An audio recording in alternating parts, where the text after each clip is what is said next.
Olá, sejam bem-vindos a mais um Na Paleta e hoje eu resolvi dar algumas dicas. E as dicas que eu separei vão ser sobre cozinhas.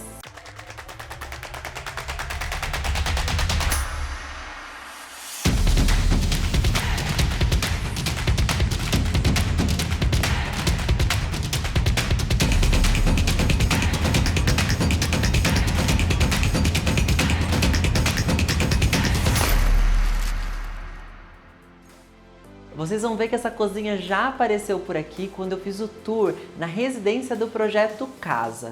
Mas agora eu vou desvendar alguns mistérios e alguns erros que você não pode cometer mais depois de ver esse vídeo. E eu vou começar falando um pouquinho das bancadas para vocês. Quando a gente fala de ergonomia, é muito interessante que a ergonomia é diferente para cada uma das pessoas, principalmente porque a gente tem estaturas diferentes, pessoas mais baixas, pessoas mais altas. Então o importante é a gente sempre ter algumas características de quem vai utilizar. Mas eu costumo trabalhar com uma média de medidas que vão ser atender a todas as expectativas dessas pessoas. E uma das características que eu tenho para as bancadas, começando de baixo para cima, é que eu deixo esse armário ele quase flutuando aqui, afastado de 15, 12 centímetros do chão. E notem que aqui eu fiz uma base de alvenaria e ela tá para dentro do alinhamento do móvel. E isso tem um porquê.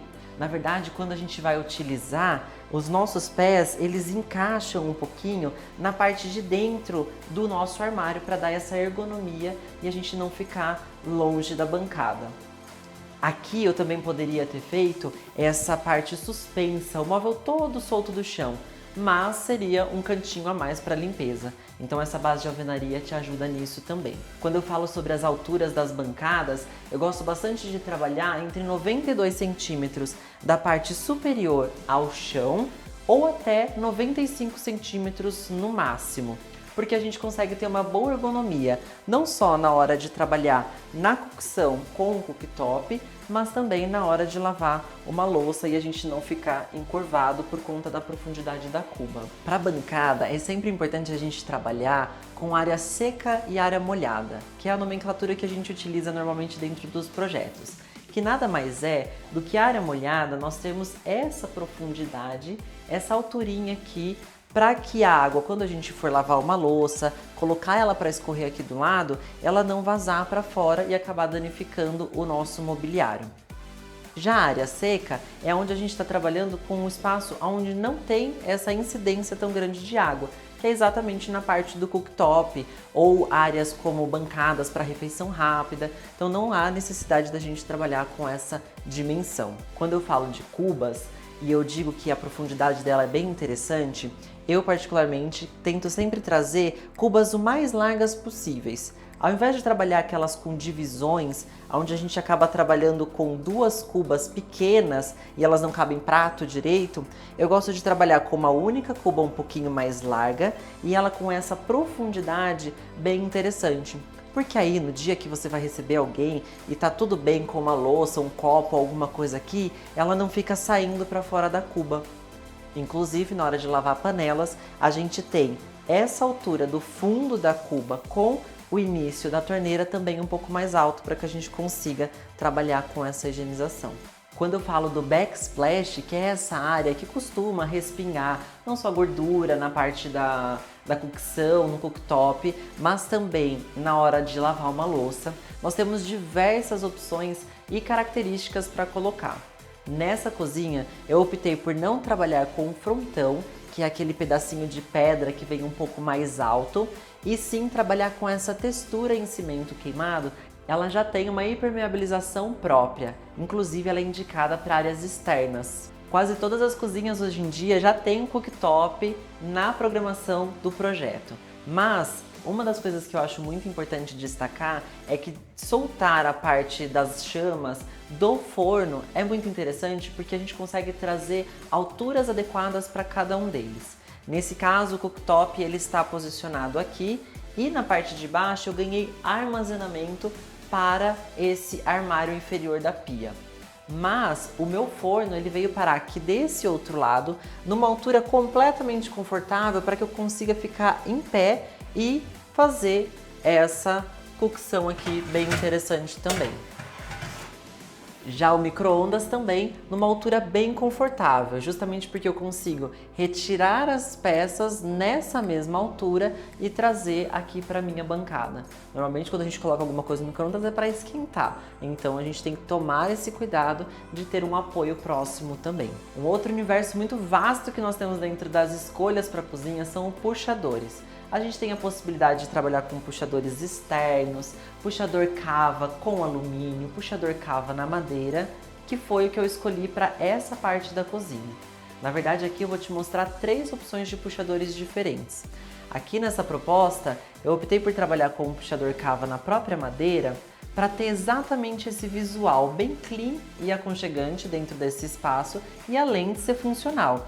Então notem que a parte interna do armário está no branco, mas a face ainda está amadeirada. Então a gente consegue ter exatamente a característica de uma grande peça toda revestida na madeira. E para esse outro lado, eu não queria ter a sensação de entrar na cozinha com um monte de armário. Então eu trouxe a característica de esconder tudo que eu tenho de armazenamento desse lado. Então, essa superior aqui, eu consegui trazer esse puxador que na verdade é só a porta passando um pouquinho mais, 2 centímetros, para que eu consiga puxar pela própria frente do armário. Isso me possibilitou porque aqui na parte de baixo eu tenho um nicho. Nota que na parte de baixo do forno eu já consegui trabalhar com o puxador cava novamente. E aqui, pasmem, tudo isso daqui é armário.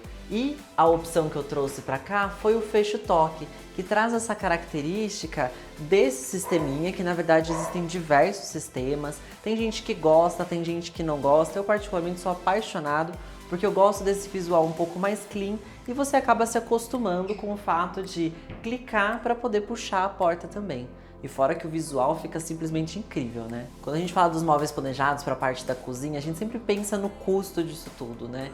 Então uma das características que eu trouxe realmente foi trazer o interno dos armários brancos para a gente ter essa redução de custo, ter um ambiente um pouco mais neutro e priorizar as frentes dos armários que trazem esse visual realmente do que a gente precisa. Mas aí pegue um bom marceneiro, uma boa empresa de planejados para que consiga fazer um bom acabamento e trazer essas faces bem interessantes. E eu saí lá do meu projeto casa e vim aqui para o escritório, porque eu vou mostrar para vocês outros projetos que eu executei e com diversas possibilidades que a gente tem nesse mundo da cozinha. E eu separei alguns temas para poder falar sobre essas cozinhas. E se você já achar que vale a pena eu fazer um vídeo mais detalhado sobre cada um desses assuntos, já me coloca nos comentários que eu faço um vídeo para você. Quando a gente fala de cozinha, a gente fala de muito custo envolvido. E uma das possibilidades que a gente tem de trazer estética e custo agregado com muito mais facilidade e trazer uma cozinha ainda muito mais contemporânea é mexer nas espessuras das bancadas. Quando a gente fala de bancada, a gente sempre fala de bancadas grossas, espessas, com 4, 5, às vezes até 10 centímetros. Mas nessa cozinha que eu estou mostrando para vocês, eu utilizei apenas a espessura da pedra, com 2 centímetros. Então ele foi dado acabamento em toda a borda dela para que a gente conseguisse trazer esse aspecto mais minimalista, reduzir custo e ainda trazer uma funcionalidade que o quartzo nesse caso tem também. E lógico que cada caso é um caso. Para essa cozinha eu quis trazer essa contemporaneidade, esse ar mais leve, mesmo como um bangalô, que é o nome desse projeto. Aí a gente tem 2 pontos que podem surgir dúvidas. Primeiro é a resistência dessa pedra, por ela ser mais fininha.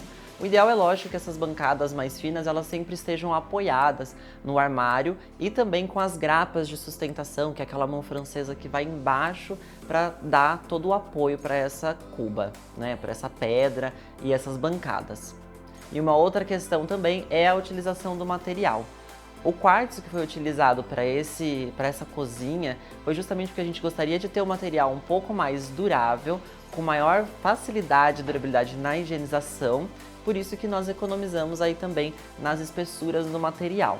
Mas facilmente ele poderia ser um granito, um mármore, aí a gente já não recomenda, porque é uma área de cozinha e o mármore acaba sendo bastante poroso. Entre granito, mármores e o quartzo ainda tem uma maior resistência a manchas, durabilidades, peças quentes. Então, utilizar ele ajuda bastante nessa funcionalidade da cozinha, porque a gente precisa manter ela bem prática. Falando um pouquinho mais sobre o granito, que é uma das pedras que a gente mais encontra no mercado com custo mais acessível e com uma variedade de cores, tanto para claras quanto para mais escuras. Eu particularmente gosto bastante de trabalhar com o Itaúnas, que é esse material aqui, que é uma pedra mais clara. E precisamos deixar claro algumas questões. Diferente do quartzo, ele tem uma tendência a sim absorver água, a manchar, mas ele tem uma durabilidade muito boa e com uma impermeabilização por cima, a gente consegue fazer com que ela fique ainda mais durável e a gente consiga trabalhar. Aliás, dá uma olhadinha no vídeo da minha casa, que as bancadas são todas nesse granito. E quando nós falamos do suprassumo das bancadas, a gente pode ir para os ultra compactos, tanto o porcelanato, onde a gente consegue trabalhar diversas texturas e materiais que a gente não encontra nas pedras naturais e nem nos quartzos, e também o ultra compacto, que são essas pedras tecnológicas que vem com uma tecnologia super incrível de resistência do material.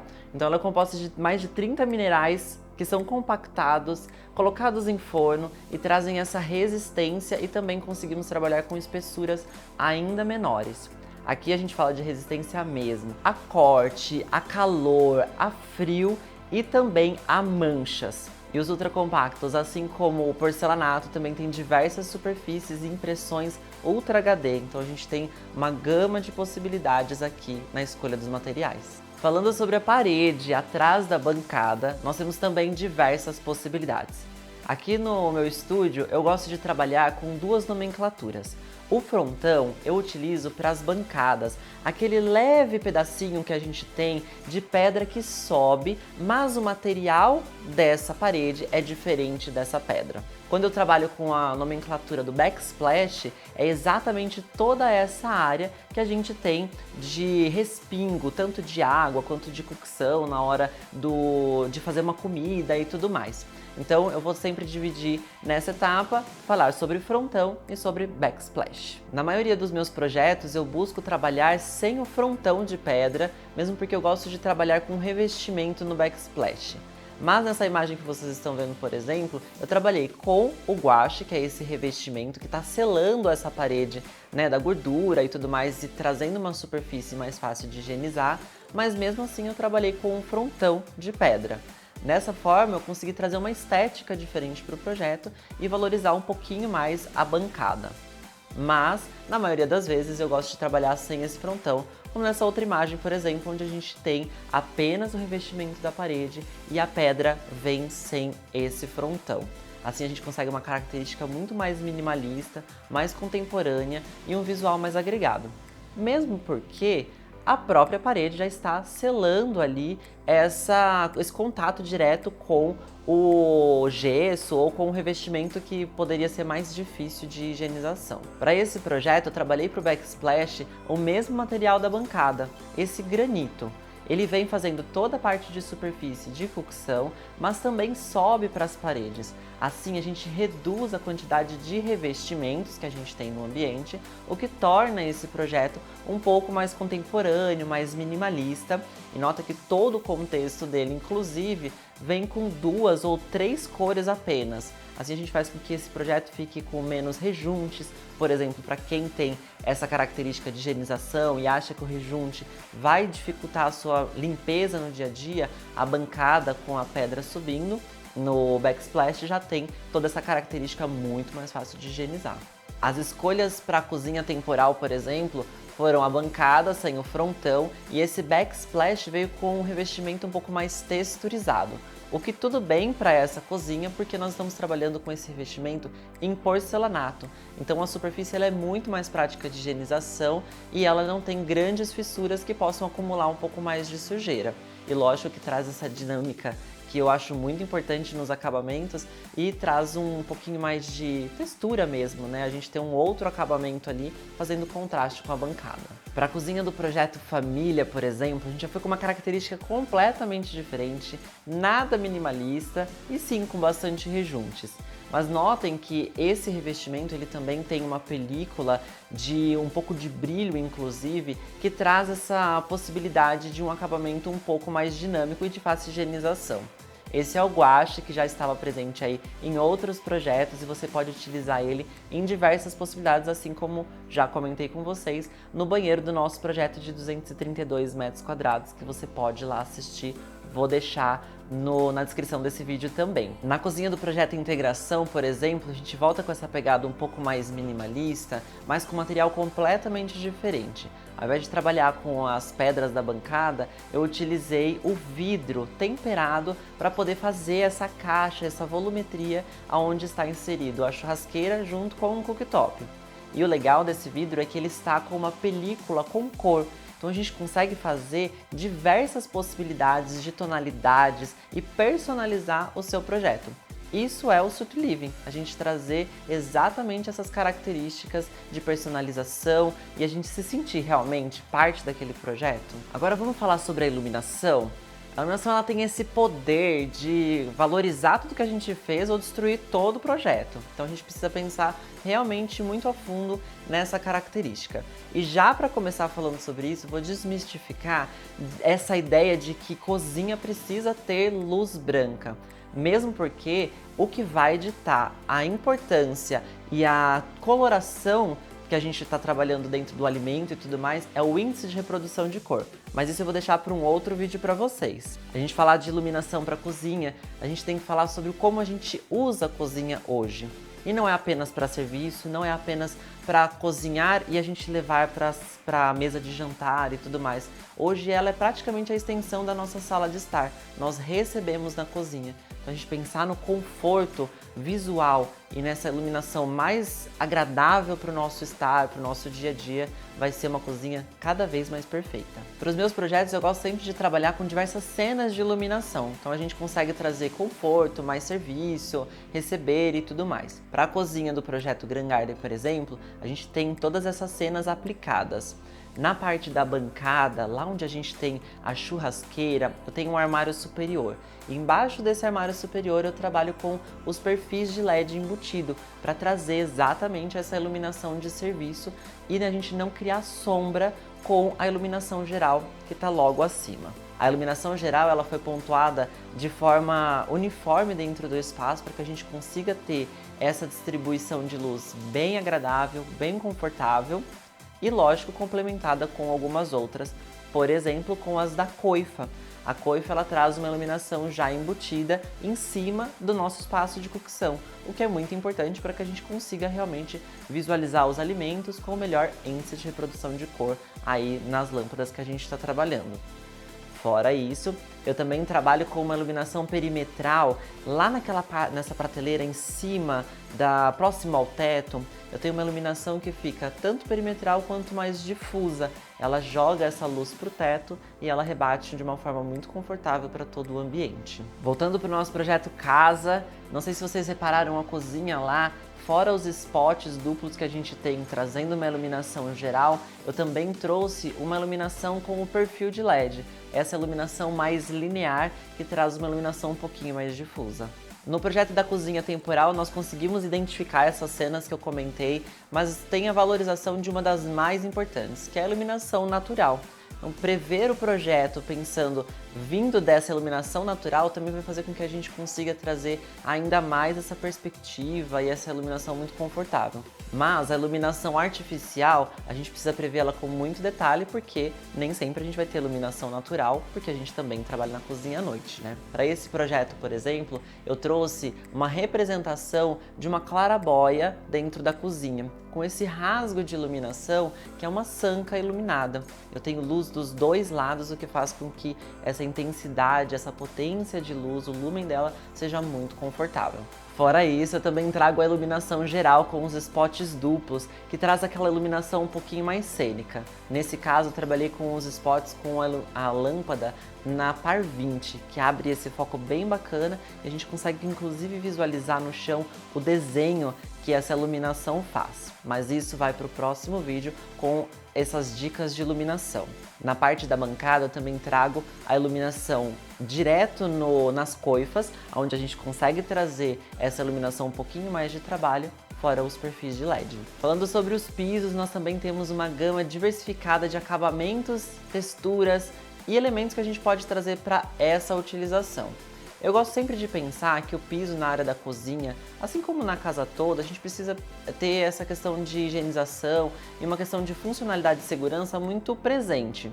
Então eu opto sempre por pisos mais acetinados, onde a gente consegue fazer uma higienização melhor do que pisos polidos. Mas é uma questão muito de gosto e você entender na hora da compra e da escolha de que você vai ter um probleminha um pouquinho maior aí com pisos polidos, por exemplo, na hora de cair uma água e tudo mais, ele fica um pouco mais escorregadio.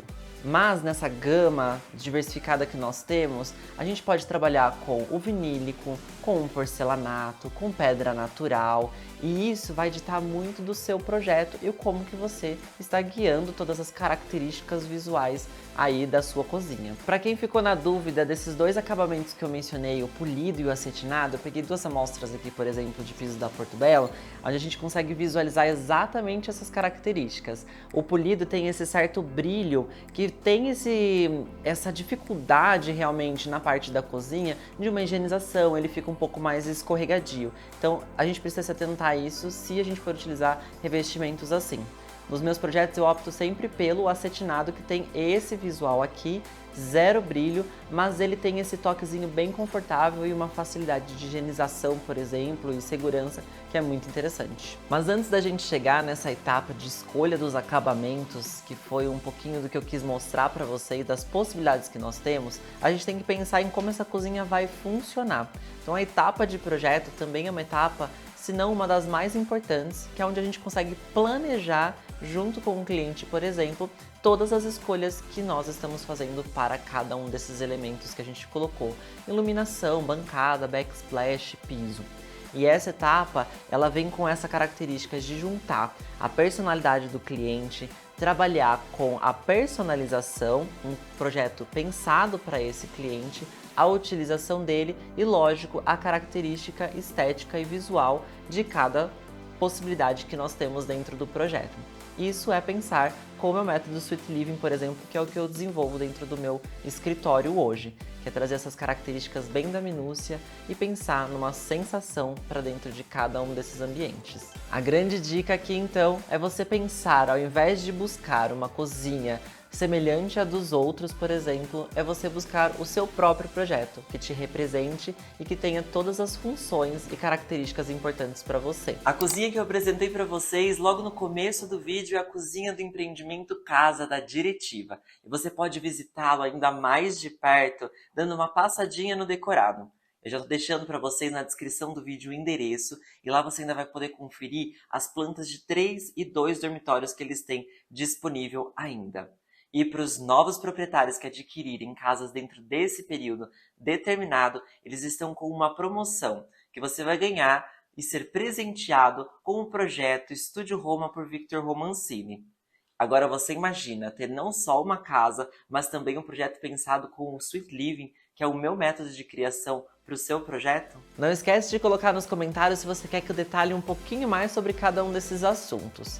Mas espero que vocês tenham gostado dessas dicas e passar um pouquinho mais de como que é trabalhar com a cozinha e esse mundo diverso que nós temos de acabamentos, opções, escolhas. Isso são dicas e vai muito de gosto pessoal de cada um, de cada cliente, de cada pessoa e saber exatamente o que você quer para o seu espaço. Não se esqueça de se inscrever, compartilhar, deixar o seu comentário e ativar a notificação. E esse foi mais um Na Paleta!